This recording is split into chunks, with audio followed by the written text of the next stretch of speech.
We've been instructed by Harakat al-Muqawama al-Islamiyya, or the Islamic Resistance Movement, Hamas, to make an application under Section 4 of the Terrorism Act for its removal from the government's list of proscribed or banned organizations. Earlier this morning, we filed an application with the Home Secretary Yvette Cooper on behalf of Dr. Mousa Abu Marzouk, the Head of International Relations and Legal Office of the Political Bureau of Hamas.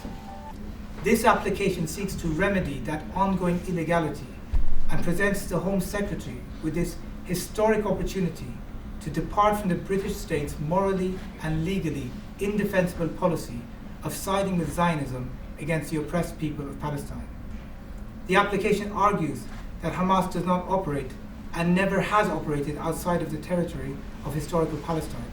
It has no presence in the UK, and it poses no specific threat to the UK or to British nationals overseas. The prescription of the entirety of Hamas ignores the ubiquity of any government's role in the everyday lives of their constituents. Hamas runs the public services in Gaza, the bureaucracy, the schools, the hospitals, the firefighters, the civilian police, even the street sweepers and the garbage collectors. The de facto Hamas administration pays their salaries. The prescription of Hamas raises key questions about whether these individuals or anyone who supports members of the public service, for example, a family member in the UK providing financial support through remittances, or is dependent on them, is potentially guilty of terrorism-related offences. It is this type of mass criminalisation and dehumanisation that leads to genocide. Well, Hamas was proscribed in November 2021, and I believe that the full implications of that prescription only has really come to play within the last 18 months of this protracted genocide.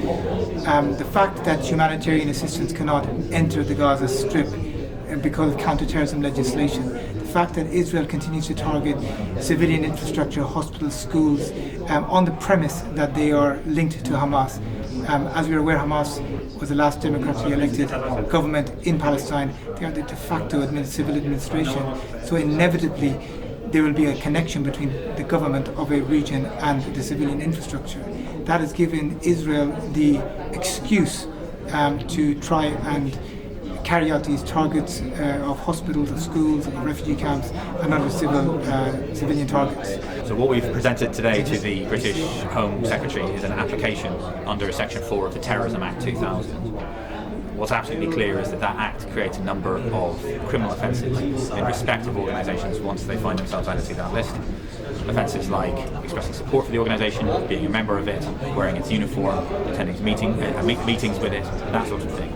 And so the application seeks to persuade the Home Secretary that the time has come for them to be removed from the organisation.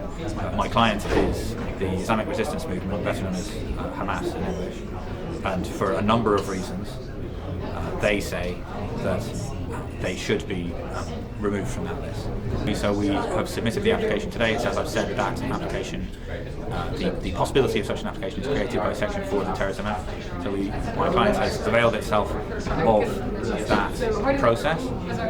The Secretary of State now has 90 days to consider the application and to issue a decision in response to it. If she decides to grant the application, then she will go to Parliament, update the list, and remove Hamas from it accordingly. And at that point, all of the offences that I was discussing will fall away, and it will no longer be an offence to do various things in respect of Hamas.